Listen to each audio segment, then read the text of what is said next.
அடர்ந்த காட்டில் ஒரு பலமான கரடி வாழ்ந்தது. தன்னை காட்டு அரசன் என்று நினைத்து என்னை விட வலிமையானவன் யாரும் இல்லை என்று பெருமையாக கர்ஜித்தது.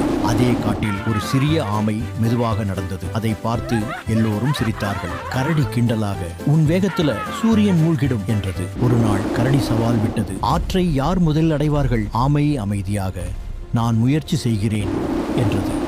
போட்டி தொடங்கியது. திடீரென காட்டுத்தீ பரவியது. கரடி வேகமாக ஓடியது. ஆனால் ஆமை பயந்து கண்களை மூடி, சூப்பர்மேன், என்னை காப்பாற்றுங்கள் என்று பிரார்த்தனை செய்தது. அப்போது தெய்வீக ஒளி தோன்றி சூப்பர்மேன் பவரால் மழை பெய்தது. தீ அணைந்தது. கரடி களைத்து நின்றது. ஆனால் ஆமை மெதுவாக முன்னேறிக்கொண்டே இருந்தது. இறுதியில் ஆமைதான் ஆற்றை முதலில் அடைந்தது. கரடி தலையை குனிந்து, உன் பொறுமைதான் உன் பலம் என்று ஒப்புக்கொண்டது. வேகம் வெற்றியை தரலாம், ஆனால் பொறுமைதான் வெற்றியை நிலைத்திருக்கச் செய்யும்.